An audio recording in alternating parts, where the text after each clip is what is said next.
नमस्कार दोस्तों, स्वागत है आपका एग्जाम अभ्यास में।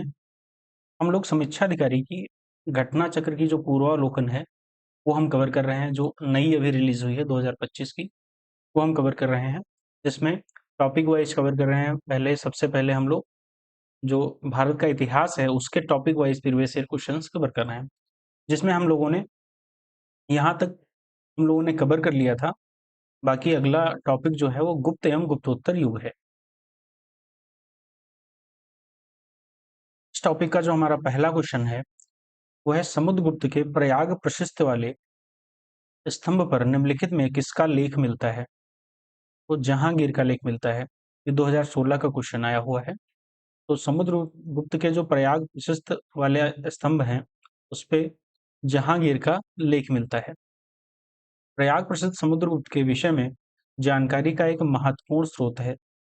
इसकी रचना समुद्रगुप्त के संधि विग्रह हिक और सचिव हरिशीर्ण ने की थी। कनिंघम के मतानुसार यह लेख मूलतः कौशाम्बी में खुदवाया गया था। अकबर ने इसे कौशाम्बी के जुस्से मंगवाकर इलाहाबाद के किले में स्थापित करवाया।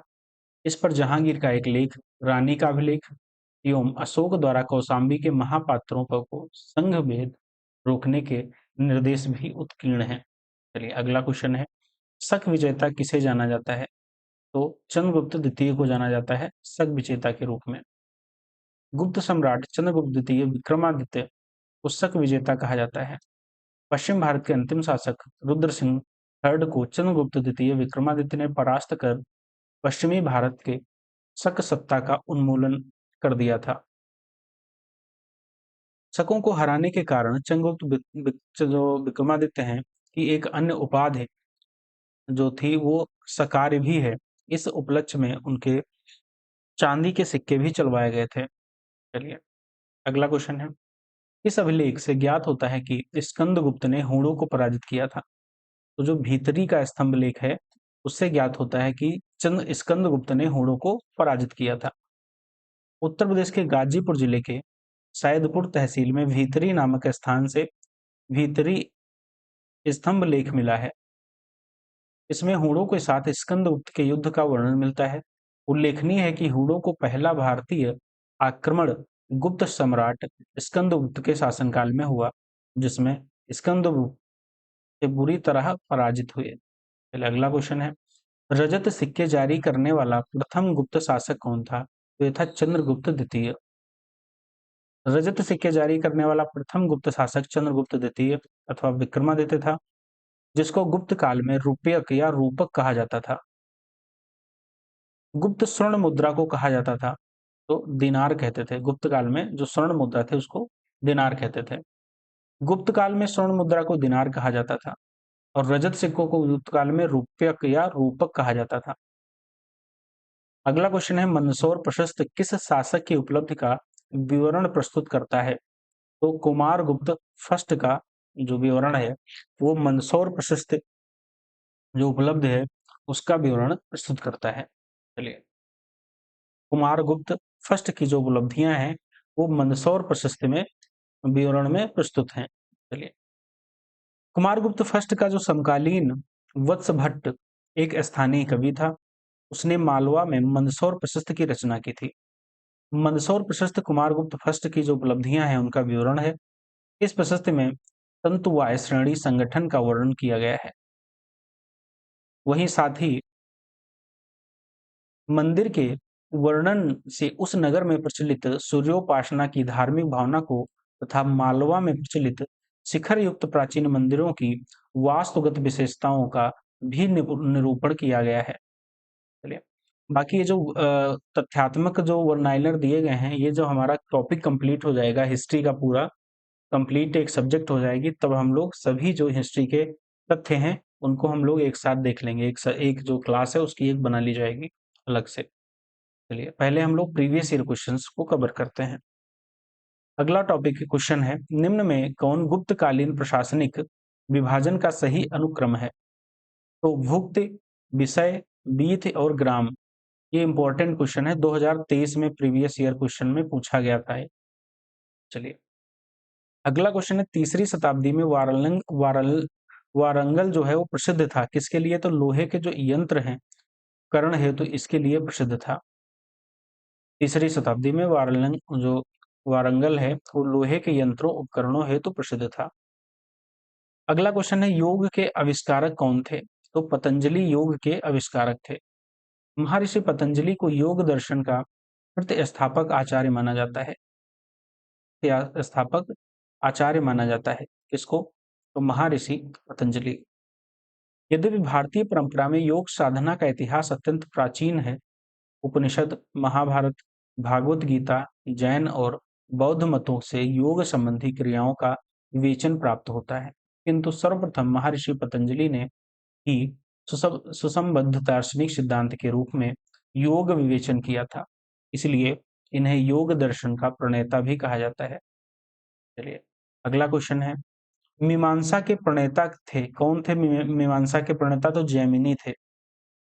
मीमांसा दर्शन को दो भागों पूर्व मीमांसा तथा उत्तर मीमांसा में बांटा गया है। पूर्व मीमांसा के प्रणेता जैमिनी थे, जबकि उत्तर मीमांसा के प्रणेता बदरायण थे। चलिए अगला क्वेश्चन है, सूची दी गई है, दोनों आपस में मिलान करना है।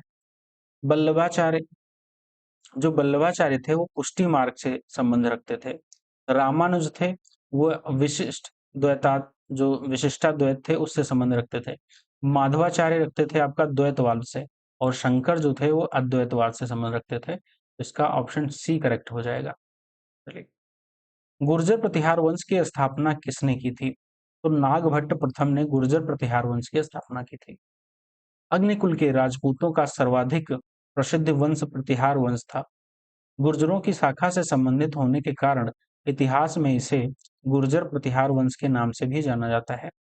गुर्जर प्रतिहार वंश का संस्थापक नागभट्ट प्रथम, जो कि 730 से 756 ईस्वी में था। इसका ग्वालियर अभिलेख से पता चलता है कि उसने म्लेच्छ शासक की विशाल सेना को नष्ट कर दिया था, जो कि संभवतः सिंध का अरब शासक था। अगला क्वेश्चन है, सम्राट हर्षवर्धन ने दो महान धार्मिक सम्मेलनों का आयोजन किया था। कन्नौज तथा प्रयाग में हर्षवर्धन ने दो महान धार्मिक सम्मेलनों का आयोजन किया था।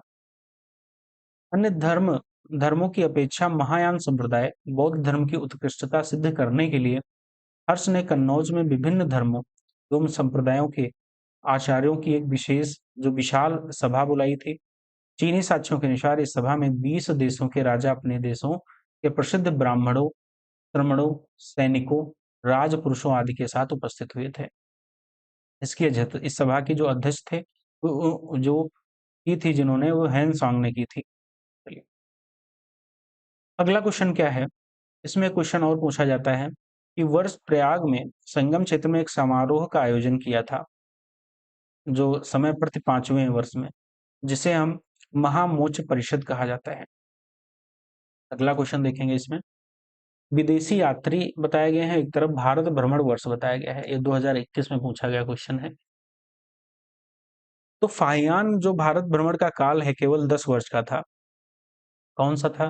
तो 402 ईस्वी से 412 ईस्वी तक रहा इसका। जबकि चीन के कुल यात्री की अवधि 399 से 414 तक रही, तथा ह्वेनसांग का भारत भ्रमण 629 से 645 ईस्वी तक रहा। इत्सिंग का जो भारत भ्रमण रहा वो 671 से 695 ईस्वी तक, तथा जबकि जो मसूदी ने किया तो 1415 से 16 ईस्वी में भारत भ्रमण किया था।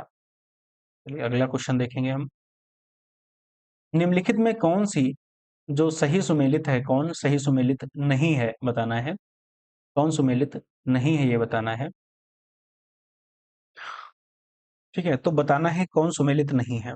एक तरफ राजवंश दिए गए हैं, एक तरफ दिए गए हैं सिक्कों की धातुएं।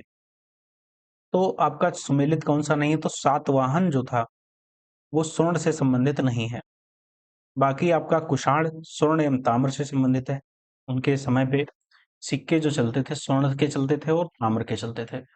गुप्त काल में स्वर्ण और रजत के सिक्के चलते थे, और कलचुरी के शासन में स्वर्ण, रजत और ताम्र तीनों के सिक्के चलते थे। तो ये ध्यान रखना है। सातवाहन शासकों ने स्वर्ण के सिक्के नहीं चलवाए थे, ध्यान रखना है। उन्होंने चांदी, तांबा, शीशे तथा पोटीन के सिक्के चलवाए थे, ये ध्यान रखना है। अगला क्वेश्चन, प्राचीन भारत में स्थापत्य कला टॉपिक है। एलिफेंटा की गुफाएं मुख्यतः निम्न धर्म के मतावलंबियों के उपयोग के लिए काटकर बनाई गई थीं।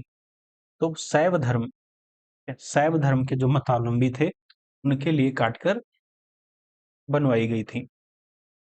एलिफेंटा गुफाएं बंबई से समुद्र में 7 मील उत्तर पूर्व स्थित द्वीप के एक प्रसिद्ध गुफा मंदिरों का निर्माण राष्ट्रकूटों, जो शासक थे राष्ट्रकूट, द्वारा कराया गया था।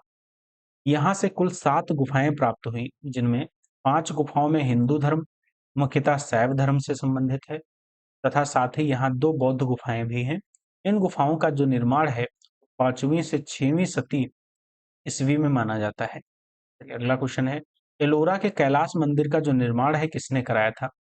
एलोरा का जो कैलाश मंदिर है, राष्ट्रकूटों ने, या वातापी चालुक्यों ने, या फिर गंग शासकों ने, या उपयुक्त में से कोई नहीं। तो आपका किसने कराया था? तो राष्ट्रकूटों ने करवाया था। किसने?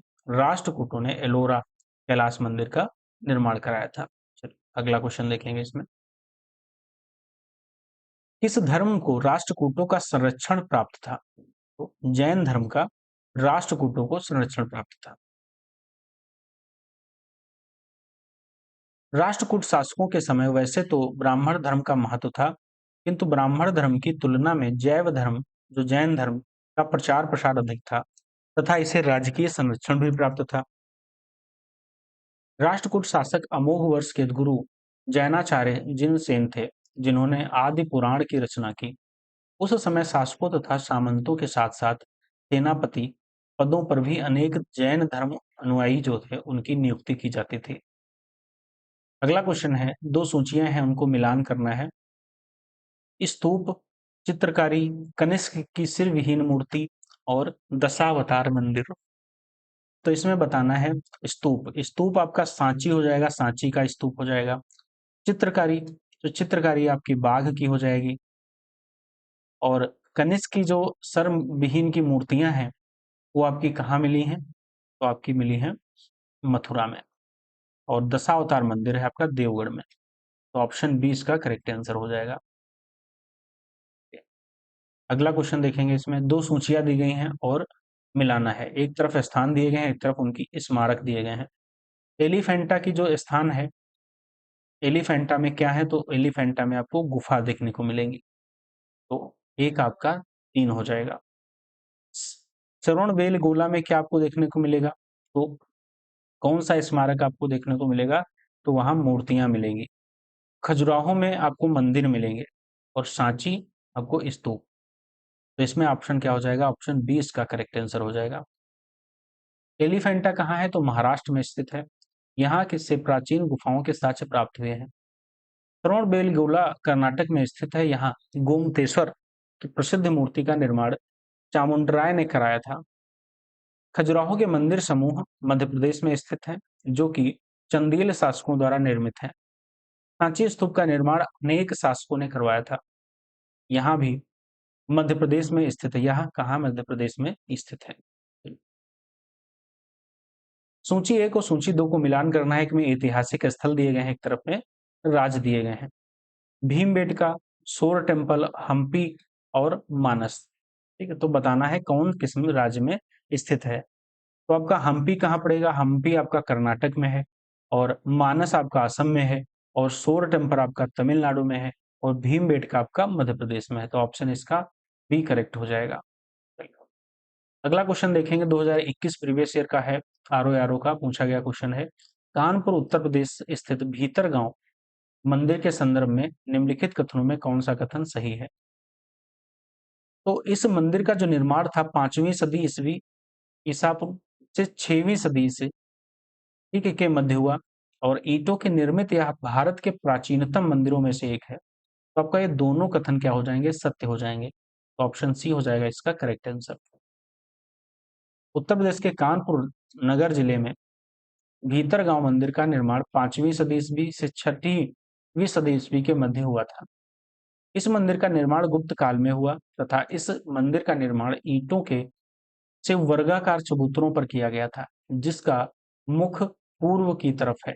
मंदिर के भीतर स्थित गर्भगृह के ऊपर एक लंबा पिरामिड नुमा शिखर है, इस मंदिर का निर्माण नागर शैली में किया गया था। ध्यान रखना है। ऐसा भी क्वेश्चन पूछा जा सकता है कि भीतरगांव जो मंदिर है कानपुर में, वो किस शैली में निर्मित है? तो नागर शैली में निर्मित है।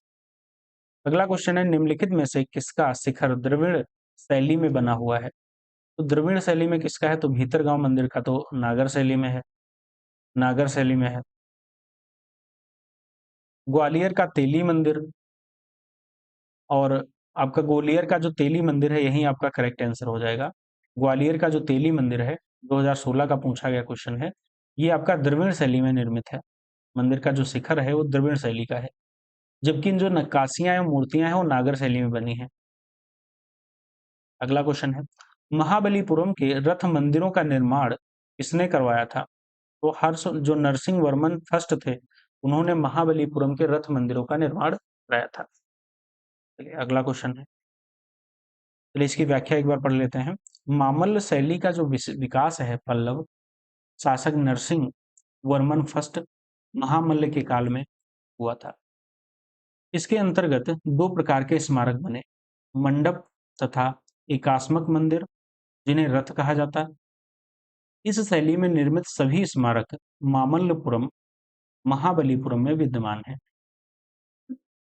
अगला क्वेश्चन है, दक्षिण भारत चोल चालुक्य पल्लव एवं संगम युग के क्वेश्चन हैं, वो हम लोग देखेंगे। तो निम्नलिखित राजवंशों में किसके शासक अपने शासनकाल में ही अपना उत्तराधिकारी घोषित कर देते थे? तो वंशानुगत उत्तराधिकारी की जो परंपरा है प्रायः सभी प्राचीन राजवंशों में रही है। यह प्रवृत्ति चोल वंश में सर्वाधिक दिखाई देती है, लेकिन अन्य वंशों में भी उत्तराधिकारी के रूप में युवराज पद पर किसी राजकुमार को नियुक्त कर दिया जाता था, ये ध्यान रखना है। चलिए अगला क्वेश्चन है, ईसा की प्रारंभिक शताब्दियों में भारत तथा रोम में के बीच घनिष्ठ व्यापारिक संबंधों की सूचना किस पुरातत्व जो पुरास्थल की खुदाइयों से प्राप्त हुई है? तो इसमें आपका हो जाएगा आरिकामेडु, आरिकामेडु से प्राप्त हुई है। आरिकामेडु भारत के पूर्वी तट पर स्थित एक प्राचीन पुरातात्विक स्थल है। पेरिप्लस ऑफ द एरिथ्रिशियन सी में इसे पोडिके कहा गया है। यहाँ ईसा की जो प्रारंभिक शताब्दियों में रोमन बस्ती की अवस्थिति मानी जाती है। अगला क्वेश्चन देखेंगे, निम्नलिखित में किस राजा ने अपने मंत्रियों को पशुओं पर क्रूरता पर प्रतिबंध लगाने के लिए काशी क्षेत्र भेजा था? तो आपका चालुक्य राजा कुमारपाल ने, चालुक्य राजा जो शासक थे कुमारपाल ने अपने राज्य में पशुवध पर प्रतिबंध लगा दिया था। वह जैन मतानुयायी था। उसने पशुओं के प्रति क्रूरता को रोकने के लिए काशी क्षेत्र में भी अपने मंत्रियों को भेजा था। अगला क्वेश्चन देखेंगे, निम्नलिखित में कौन एक तमिल देश के संगम युग का राजवंश नहीं है? तो आपका पल्लव आंसर करेक्ट हो जाएगा। पल्लव संगम साहित्य के केवल चोल, चेर और पांडे राजाओं के बारे में विवरण प्राप्त है। ठीक है, ये ध्यान रखना है। पल्लव या अन्य किसी राजवंश का उल्लेख संगम साहित्य में नहीं मिलता है। अगला क्वेश्चन है, किस शासक ने सिंघल द्वीप के विरुद्ध 642 ईस्वी में दो समुद्री अभियान भेजा था? तो आपका नरसिंह वर्मन फर्स्ट हो जाएगा इसका करेक्ट आंसर। ये मेंस का क्वेश्चन है 2016 का। किस शासक ने सिंघल द्वीप के विरुद्ध 642 ईस्वी में समुद्री मिशन जो अभियान भेजा था, वो नरसिंह वर्मन फर्स्ट के शासन में भेजा था। नरसिंह वर्मन फर्स्ट 630 से 668 ईस्वी पल्लव वंशी शासक है। 642 में चालुक्यों के विरुद्ध युद्ध में नरसिंह वर्मन को श्रीलंका के एक राजकुमार मानवर्मन से सहायता मिली थी, तथा उसे मानवर्मन को पुनः सिंघल की गद्दी दिलाने के लिए शक्तिशाली नौसेनाओं को 2 बार उनकी सहायता हेतु सिंघल द्वीप पर भेजा था। चलिए अगला क्वेश्चन है, निम्नलिखित तमिल ग्रंथों में इसे लघुवेद की संज्ञा दी गई है? तो आपको कुराल को लघुवेद की संज्ञा दी है। तमिल ग्रंथ है कुराल या कुरल को लघुवेद की संज्ञा दी है। कुराल के रचयिता कौन है? तिरुवल्लुवर है, तिरुवल्लुवर है। चलिए अगला क्वेश्चन है, चोल शासकों के शासनकाल में निम्नलिखित में कौन सा वारियम उद्यान प्रशासन का कार्य देखता था? ठीक है, तो क्या कौन देखता था? तो आपका करेक्ट आंसर हो जाएगा टोडवारियम, टोटवारियम। चोलकालीन गांवों की गतिविधियों की देखरेख का एक कार्यकारिणी समिति करती थी, जिसे वारियम कहा जाता था। उद्यान प्रशासन का कार्य देखने वाली समिति को टोट्ट-वारियम कहा जाता है, जबकि संवत्सर वारियम वार्षिक समिति, एरी वारियम तालाब समिति तथा पोन वारियम स्वर्ण समिति थी। चलिए अगला क्वेश्चन इसमें देखेंगे। निम्नलिखित में कौन तमिल रामायण या रामावतार का लेखक है? तो कंबन है। कंबन जी ने तमिल रामायण लिखी है। कंबन द्वारा रचित कंब रामायण या रामावतार तमिल भाषा में है। अगला क्वेश्चन है, दक्षिण भारत का जो प्रसिद्ध है कोल्लम का युद्ध हुआ था, तो हुआ था चोल एवं राष्ट्रकूटों के मध्य। चोल और राष्ट्रकूटों के मध्य दक्षिण भारत का प्रसिद्ध है कोल्लम युद्ध हुआ था। परांतक फर्स्ट के अंतिम दिनों में राष्ट्रकूट शासक कृष्ण थर्ड ने पश्चिमी गंगों बुतुग सेकेंड की सहायता से तक्कोलम के युद्ध में चोलों को परास्त किया और तंजौर पर अधिकार कर लिया। कृष्ण सेकेंड ने इस उपलब्धि में तंजौर की उपाधि धारण की थी। अगला क्वेश्चन है, मीनाक्षी मंदिर यहाँ कहाँ अवस्थित है? तो आपका मदुरई में स्थित है। मदुरई में मीनाक्षी मंदिर मदुरई में स्थित है। धातव्य है कि मदुरई पांड्यों की राजधानी थी। चलिए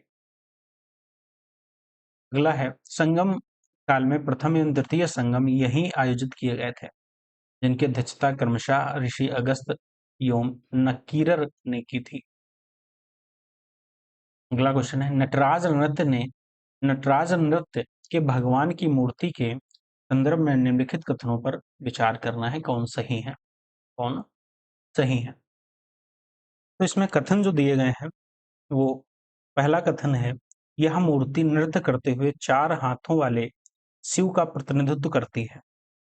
दूसरा कथन है, अपने दाएं कान में वह एक पुरुष का कुंडल पहने है, बाएं में एक महिला का। तो इसमें बताना है कौन सा कथन आपका करेक्ट है। तो इसमें आपके दोनों करेक्ट हैं। ये मेंस का क्वेश्चन है 2021 का।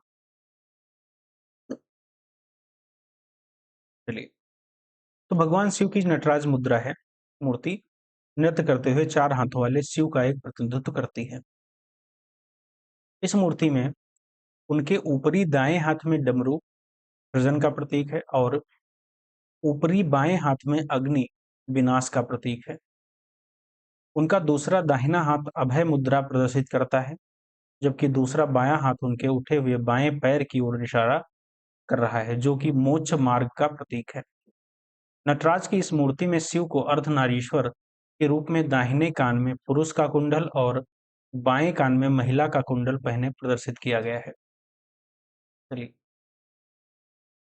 अगला टॉपिक है, प्राचीन साहित्य एवं साहित्यकार से। तो अष्टाध्यायी, महाभाष्य, निरुक्त और वार्तिक कौन किससे संबंधित है? तो अष्टाध्यायी किसने लिखी? तो पाणिनि ने लिखी थी।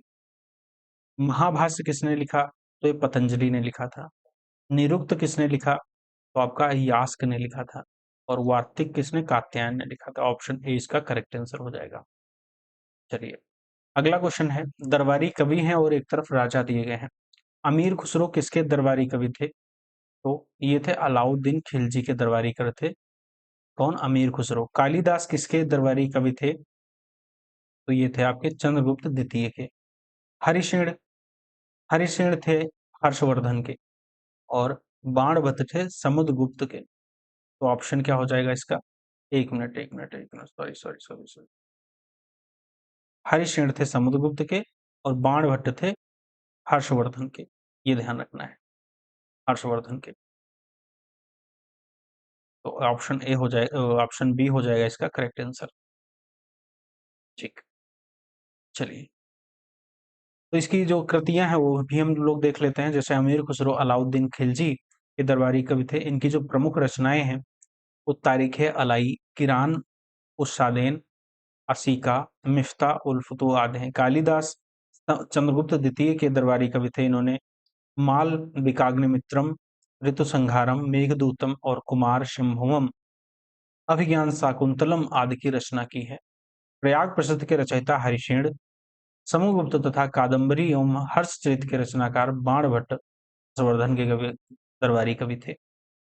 चलिए अगला क्वेश्चन है, गीत गोविंद काव्य के रचयिता कौन है? तो ये जयदेव हैं। गीत गोविंद काव्य के रचयिता जयदेव हैं। गीत गोविंद काव्य के रचयिता जयदेव बंगाल के अंतिम सेन शासक लक्ष्मण सेन के आश्रित कवि थे। इसमें 12 सर्ग हैं तथा प्रत्येक सर्ग गीतों से समन्वित है। आर्यभट्ट थे, कौन थे आर्यभट्ट? तो भारतीय गणितज्ञ और खगोल शास्त्री थे। आर्यभट्ट प्राचीन भारत के प्रसिद्ध गणितज्ञ एवं खगोल शास्त्री थे। उन्होंने अपनी पुस्तक आर्यभट्टियम में बताया कि सूर्य स्थिर है और पृथ्वी उसका चक्र लगाती है। मत्ता विलास शाह प्रसन्नम के लेखक कौन है? तो महेंद्र वर्मन है। अगला क्वेश्चन है, निम्नलिखित में से किसने काल्पनिक वैज्ञानिक उपकरणों पर पुस्तक लिखी है? तो भोज ने लिखी है। अगला क्वेश्चन है, हर्ष ने निम्नलिखित में किन रचनाओं का लेखन किया है? प्रियदर्शिका, हर्षचरित, नागानंद और रत्नावली। तो हर्ष ने कितनी रचनाओं की? तो आपका हो जाएगा 1, 2 और 4। 1, 2 और 4 हर्ष ने लेखन की है। हर्ष ने प्रियदर्शिका, रत्नावली और नागानंद। प्रियदर्शिका 4 अंकों की नाटक है। 4 अंकों की नाटक है। रत्नावली में भी 4 अंक हैं। यह भी एक नाटक वत्सराज उदयन तथा उसकी रानी वासवदत्ता की परिचारिका नागरिकता का प्रणय कथा का बड़ा ही रोचक वर्णन करता है। चलिए अब आते हैं पूर्व मध्यकाल में। तो 800 से 1200 के बीच में आपका चलता है पूर्व मध्यकाल। इसमें पहला क्वेश्चन आपका, भोजशाला मंदिर की जो अधिष्ठात्री देवी हैं वो कौन सी हैं? तो भगवती सरस्वती देवी हैं भोजशाला मंदिर की अधिष्ठात्री देवी। भोजशाला मंदिर मध्य प्रदेश के धार जिले में स्थित है। यहाँ पर भगवती सरस्वती देवी वाग देवी अधिष्ठात्री स्थापित है। धातव्य है कि भोजशाला मंदिर का निर्माण परमार शासक राजा भोज ने संस्कृत संस्कृत पाठशाला के रूप में करवाया था। चलिए अगला क्वेश्चन है, निम्नलिखित में किन राजाओं को जनता द्वारा प्रत्यक्ष रूप से चुना गया था? तो आपका हो जाएगा गोपाल को और नंदिवर्मन पल्लव मल्ल को। इन 2 लोगों को जनता द्वारा प्रत्यक्ष रूप से चुना गया था। पाल के संस्थापक कौन है? गोपाल एवं पल्लव शासक नंदिवर्मन पल्लवन को जनता द्वारा प्रत्यक्ष रूप से चुना गया था। निम्नलिखित में से किस शासक ने विक्रमशिला विश्वविद्यालय की स्थापना की? तो धर्मपाल ने की। इसने धर्मपाल। विक्रमशिला के प्राचीन बौद्ध विश्वविद्यालय की स्थापना बंगाल के पाल वंशीय शासक धर्मपाल द्वारा की गई थी।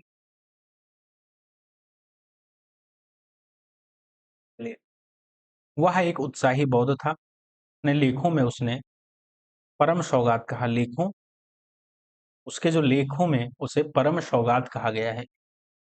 अगला क्वेश्चन है, निम्नलिखित शासकों का नाम सही जो कालक्रम अनुसार संयोजित कर अपना उत्तर नीचे दिए गए कूट से चयन कीजिए।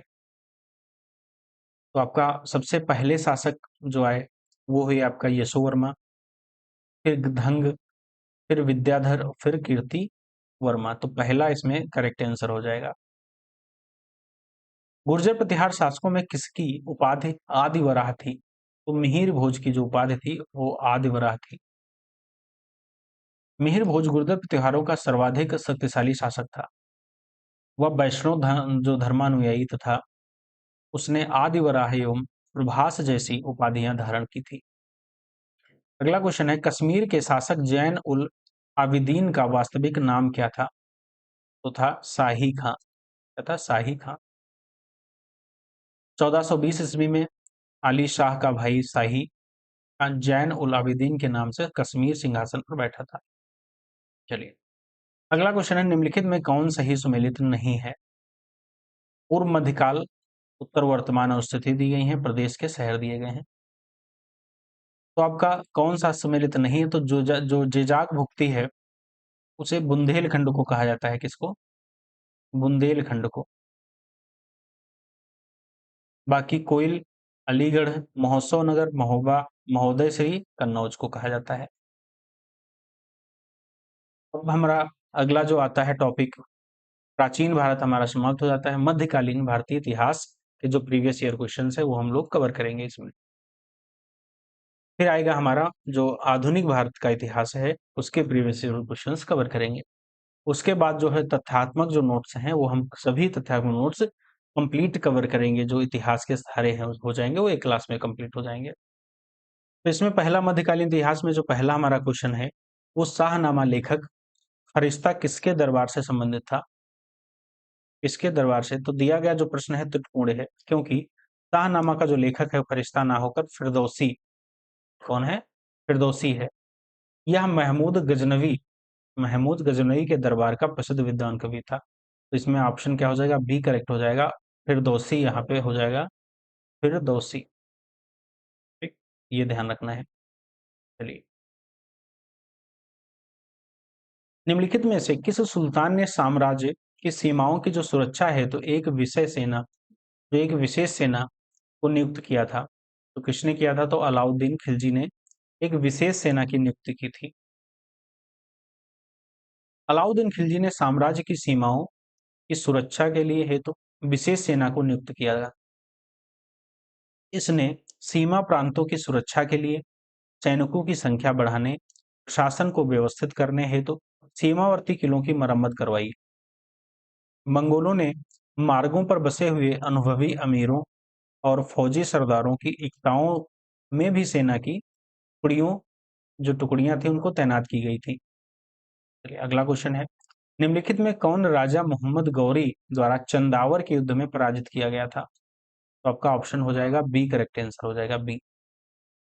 चंदावर का जो युद्ध है मोहम्मद गौरी तथा कन्नौज के गढ़वाल शासक जयचंद के मध्य 1194 ईस्वी में लड़ा गया, जिसमें गौरी ने जयचंद को पराजित कर दिया था। चलिए, अगला टॉपिक है गुलाम वंश। निम्नलिखित सुल्तानों में ने किसने गढ़ मुक्तेश्वर की मस्जिद की दीवारों पर अपने शिलालेख को स्वयं खलीफा का सहायक कहा था? तो ये बलबन ने कहा था। बलबन ने गढ़ मुक्तेश्वर के मस्जिद का निर्माण करवाया तथा इसकी दीवारों पर उत्कीर्ण शिलालेख पर स्वयं को खलीफा का सहायक बताया था। अगला क्वेश्चन है, निम्नलिखित में कौन सी इल्तुतमिश के राजकाल में सल्तनत की राजधानी थी? दिल्ली की, जो दिल्ली थी वो इल्तुतमिश के राज्यकाल में सल्तनत की राजधानी हुआ करती थी, दिल्ली। कुतुबुद्दीन ऐबक की जो मृत्यु के पश्चात 1211 ईस्वी में इल्तुतमिश दिल्ली की गद्दी पर बैठा और शीघ्र ही उसने राजधानी लाहौर से दिल्ली स्थानांतरित कर दी थी। अगला टॉपिक है खिलजी वंश से। सूची 1 और सूची 2 में सुमेलित करना है रणथंभौर, चित्तौड़, देवगिरी और गुजरात। रणथंभौर राजा रतन सिंह थे और चित्तौड़ के राजा थे आपके, चित्तौड़ के राजा, एक मिनट, रणथंभौर के राजा थे आपके हरे हमीर देव। चित्तौड़ के राजा रतन सिंह थे और देवगिरी के थे आपके राजा राय रामचंद और गुजरात के थे आपके कर्णदेव, कर्णदेव थे। ठीक है, तो इसमें ऑप्शन डी इसका करेक्ट आंसर हो जाएगा। ये 2017 प्रीवियस ईयर का क्वेश्चन है। चलिए, अगला क्वेश्चन है, दिल्ली सल्तनत के किस शासक ने अपने आप को खलीफा घोषित कर दिया था?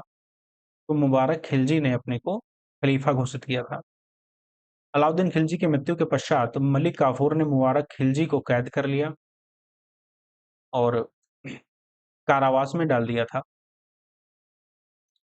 बाद में कैद से मुक्त किया होकर सुल्तान बना, उसे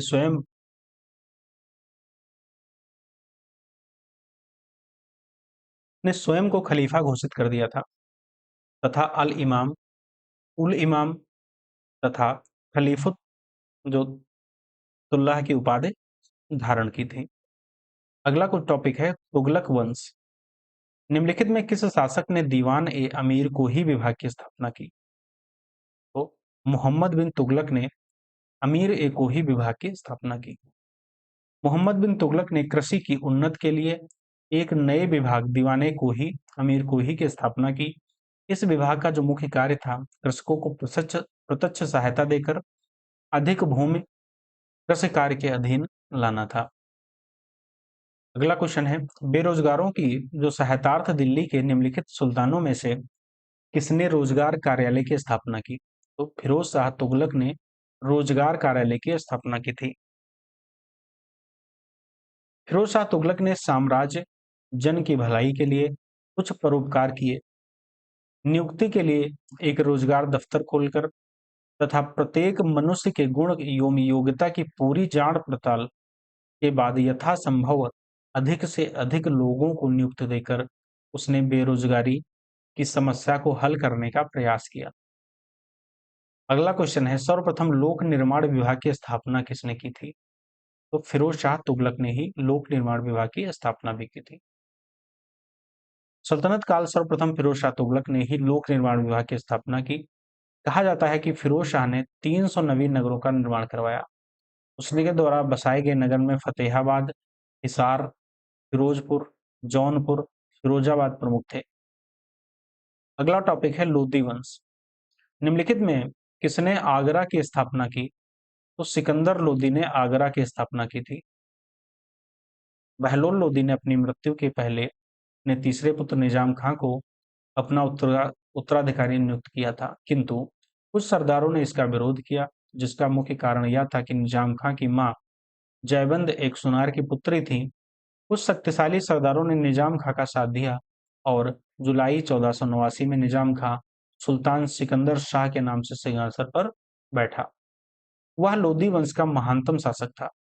1504 में सिकंदर लोधी ने राजस्थान के शासकों पर नियंत्रण के ध्येय से यमुना नदी के किनारे आगरा नामक नवीन नगर बसाया और इसे अपनी राजधानी बनाया। सिकंदर शाह अत्यधिक परिश्रमी था। उसने कृषि और व्यापार की उन्नति के लिए प्रयत्न किए। नाप का पैमाना गज सिकंदरी उस समय में आरंभ हुई थी। उसने निर्धनों के लिए मुफ्त भोजन की व्यवस्था की। वह शिक्षित और विद्वान था। उसने उसके स्वयं के आदेश से एक आयुर्वेदिक ग्रंथ की तथा का फारसी में अनुवाद किया गया, जिसका नाम फरहंगे सिकंदरी रखा गया। उसके समय में गायन विद्या का एक श्रेष्ठ ग्रंथ लज्जत ए सिकंद शाही की रचना हुई। सिकंदर लोधी शहनाई सुनने का बहुत शौकीन था। वह गुलरुखी उप जो नाम से कविताएं लिखता था। ठीक, चलिए अगले क्वेश्चन पे बढ़ेंगे। निम्नलिखित सुल्तानों में कौन अन्न के ऊपर कर समाप्त करने के लिए जाना जाता है? तो ये था सिकंदर लोदी। कौन था? ये सिकंदर लोदी था। चलिए, सिकंदर लोदी भूमि मापन के लिए समान गज का प्रचलन किया था, जो कि गजे सिकंदरी था। अगला क्वेश्चन टॉपिक है जो विजयनगर साम्राज्य से है। कृष्णदेव राय के दरबार में अष्ट दिग्गज कौन थे? तो थे 8 तेलुगु कवि थे अष्ट दिग्गज।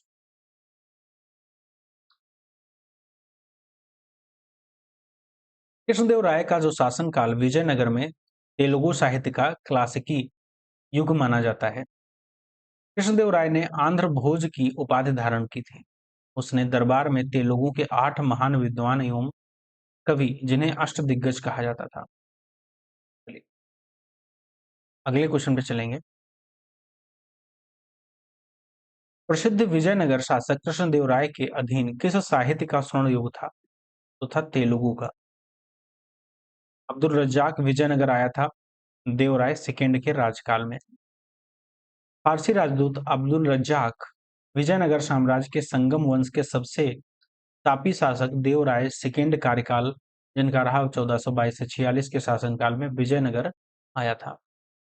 अगला टॉपिक है दिल्ली सल्तनत की जो कला एवं स्थापत्य कला है उसके बारे में पढ़ेंगे, जिसमें निम्नलिखित में से किसने कुतुब मीनार के निर्माण में योगदान नहीं दिया, बताना है। तो ऐबक ने शुरू कराया था, इल्तुतमिश में भी इसमें निर्माण करवाया और फिरोज शाह तुगलक ने भी निर्माण कराया। अलाउद्दीन खिलजी ने इसमें कोई योगदान नहीं दिया। कुतुब मीनार का निर्माण ऐबक ने आरंभ कराया था। सुल्तान इल्तुतमिश के काल में इसका निर्माण पूर्ण हुआ। तो प्रसिद्ध सूफी ख्वाजा कुतुबुद्दीन बख्तियार खाकी के नाम पर इसका नाम कुतुब मीनार रखा। यह गोलाकार तथा पंचमंजिली इमारत है। फिरोज शाह तुगलक के शासनकाल में इसकी चौथी मंजिल को काफी हानि पहुंची थी, जिसका कारण फिरोज ने चौथी मंजिल का पुनर्निर्माण के साथ साथ पांचवी मंजिल का भी निर्माण करवाया। अगला क्वेश्चन है, सूची में एक तरफ स्मारक दिए गए हैं, दूसरी सूची में निर्माता दिए गए हैं। अटाला मस्जिद का निर्माण किसने करवाया था? अटाला मस्जिद का निर्माण करवाया था इब्राहिम शाह सर्की ने। और छोटा सोना मस्जिद का निर्माण किसने करवाया था? तो ये वली मोहम्मद ने करवाया था। और कदम रसूल का निर्माण करवाया था नुसरत शाह ने। और अदीना मस्जिद का निर्माण कराया था सिकंदर शाह ने। तो इसका ऑप्शन क्या हो जाएगा? ऑप्शन बी करेक्ट आंसर हो जाएगा इसका। अटाला देवी मस्जिद इब्राहिम शाह सर्की, छोटा सोना मस्जिद वली मोहम्मद, कदम रसूल नुसरत शाह और अदीना मस्जिद पंडुआ सिकंदर शाह। दिल्ली सल्तनत का जो साहित्य है उसके बारे में पढ़ेंगे। अमीर खुसरो का जन्म कहाँ हुआ? तो एटा में इनका जन्म हुआ था। कहाँ हुआ था? एटा, उत्तर प्रदेश में।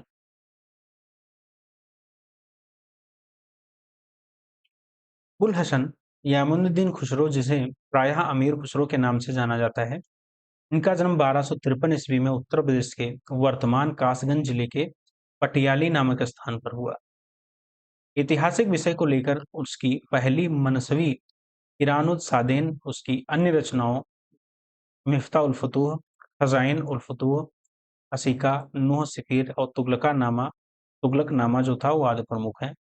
अमीर खुसरो का जन्म जो है 1252 एनसीईआरटी मध्यकालीन भारत अथवा 1253 जो है और हरिश्चंद्र वर्मा भाग फर्स्ट के अनुसार इसमें माना जाता है। चलिए अगला क्वेश्चन है। एक तरफ पुस्तक दी गई है, एक तरफ उनके लेखक दिए गए हैं। बताना है कौन किससे मिलान करना है, कौन किसकी पुस्तक है। तो जो रास पंचाध्यायी है पुस्तक, वो किसने लिखा था? तो नंददास ने लिखा था। चैतन्य भागवत पुस्तक किसने लिखी है? तो वृंदावन दास ने लिखी है। और चैतन्य मंगल किसने लिखी है? तो आप जय नंदा ने लिखी है। और भक्त रत्नाकर नरहरि चक्रवर्ती ने लिखी। तो इसका ऑप्शन क्या हो जाएगा? करेक्ट सी आंसर हो जाएगा इसका करेक्ट आंसर। चलिए अगले क्वेश्चन पे चलेंगे। मिरात ए सिकंदरी पुस्तक के संदर्भ में कौन सा कथन सत्य है? मिरात ए सिकंदरी पुस्तक के संदर्भ में कौन सा कथन सही है? तो इसमें गुजरात के सुल्तान महमूद बेगड़ा के राज्य की सुख समृद्धि का वर्णन है। इसमें व्यापारिक मार्गों की सुरक्षा के उचित प्रबंधन का वर्णन है। इसके दोनों करेक्ट हो जाएंगे। तो ऑप्शन क्या हो जाएगा? डी इसका करेक्ट आंसर हो जाएगा। मिरात सिकंदरी पुस्तक में गुजरात के सुल्तान महमूद बेगड़ा के राज्य की सुख समृद्धि का वर्णन किया गया है। अगला क्वेश्चन है। सूचियां दी गई हैं। फुतूह उस सलातीन, फुतूह ए फिरोज शाही, तारीख ए फिरोज शाही और खजैन उल फुतूह किसके द्वारा रचित है? चलिए तो इसमें हम पढ़ लेंगे। फुतूह उस जो सलातीन है, इसमें ऑप्शन डी इसका करेक्ट आंसर है। ये प्री का 2023 का क्वेश्चन है। जो फुतूह उल ततालिन है, ये अब्दुल मलिक जो है इसामी द्वारा लिखित है। और फुतुहात ए फिरोज शाही किसके द्वारा? फिरोज शाह तुगलक के द्वारा लिखित है। और तारीख ए फिरोज शाही जियाउद्दीन बर्नी के द्वारा लिखित है। और खजैन उल फुतूह जो है वो अमीर खुसरो द्वारा लिखित है। अगला टॉपिक है दिल्ली सल्तनत विविध से। निम्नलिखित में से किस प्रथा की जो शुरुआत है वो राजपूतों के समय में हुई? तो इसमें जौहर प्रथा जो है वो राजपूतों के समय जौहर प्रथा की शुरुआत होती है। राजपूतों द्वारा मुस्लिम आक्रमणकारी हैं से स्त्रियों की रक्षा के लिए जौहर प्रथा का प्रचलन हुआ था। अगला क्वेश्चन है। निम्नलिखित में दिल्ली सल्तनत के किस सुल्तान के शासनकाल में शाही महलों में हिंदू देवी देवताओं की पूजा होती थी? तो नसीरुद्दीन जो खुसरो शाह थे, इनके शासनकाल में दिल्ली सल्तनत के जो शासनकाल में महलों और में हिंदू देवी देवताओं की पूजा होती थी। अगला क्वेश्चन है। सूची दी गई है दो और उनको मिलाना है। चंदावाड़ का युद्ध, तैमूर का आक्रमण, तालीकोटा का युद्ध, घाघरा का युद्ध। जो चंदवाड़ का युद्ध होता है वो होता है आपका 1194 में। तैमूर आक्रमण करता है वो 1398 में करता है। तालीकोटा का युद्ध होता है 1565 में। घाघरा का युद्ध होता है 1529 में। तो ऑप्शन इसका डी ऑप्शन इसका करेक्ट आंसर हो जाएगा। चलिए सैयद वंश के सुल्तानों का सही जो कालक्रम है वो क्या है? तो सही कालक्रम आपका हो जाएगा पहले खिज्र खां, फिर आपके हो जाएंगे मुबारक शाह, खिज्र खां, फिर मुबारक शाह, फिर आपके हो जाएंगे मोहम्मद शाह, फिर आपके अलाउद्दीन शाह आलम। तो ऑप्शन सी इसका करेक्ट आंसर हो जाएगा। खिज्र खां का जो कालक्रम है वो 1414 से 1421 है। मुबारक शाह का 1421 से 1434 है। मोहम्मद शाह का 1434 से 1445 है। और अलाउद्दीन शाह आलम का है 1445 से 1451 के बीच में। ध्यान रखना है। अगला क्वेश्चन है, निम्नलिखित में कौन सा युग्म सही सुमेलित नहीं है? तो जो अब्दुल रज्जाक है तुर्की से संबंधित नहीं है। बाकी इब्न बतूता मोरक्को देश से संबंधित है। मार्को पोलो इटली देश से संबंधित है। नूनीस जो है वो पुर्तगाल से संबंधित है। इब्न बतूता मोरक्को का यात्री था। यह मोहम्मद बिन तुगलक के कार्यकाल में आया था। ध्यान रखना है। अगला क्वेश्चन है, निम्नलिखित घटनाओं पर विचार करना है। तो इसमें मोहम्मद तुगलक द्वारा राजधानी का जो स्थानांतरण हुआ, अफगान पूर्व षड्यंत्र हुआ, जलालुद्दीन खिलजी की हत्या हुई और तराइन का जो द्वितीय युद्ध हुआ, इसमें बताना है। तो सबसे पहले आपका तराइन का युद्ध होता है, फिर जलालुद्दीन खिलजी की हत्या, अफगान संयंत्र तीसरे स्थान पे और लास्ट में मोहम्मद तुगलक द्वारा राजधानी का स्थानांतरण। तो पहला ऑप्शन इसका करेक्ट हो जाएगा। अब इसकी हम देख लेते हैं कब क्या हुआ। तो 1192 में तराइन का युद्ध थी, द्वितीय तराइन का युद्ध होता है। मोहम्मद गौरी द्वारा पृथ्वीराज चौहान की पराजय होती है। 1296 में जलालुद्दीन खिलजी की हत्या होती है और अफगान सैनिक द्वारा उलूग खां को सुल्तान गियासुद्दीन की हत्या 1325 को दोषी माना जाता है। और सुल्तान मोहम्मद तुगलक 1325 से 1351 ने अपनी राजधानी दिल्ली से दौलताबाद स्थानांतरित की थी। ध्यान रखना है, ये बिल्कुल ध्यान रखना है। चलिए, अब ये टॉपिक हम लोग उत्तर भारत का जो एवं दक्कन के प्रांतीय राजवंश हैं अगली क्लास में हम लोग पढ़ेंगे। बाकी वीडियो अच्छी लगी हो तो लाइक शेयर सब्सक्राइब अवश्य करिएगा। Thank you so much.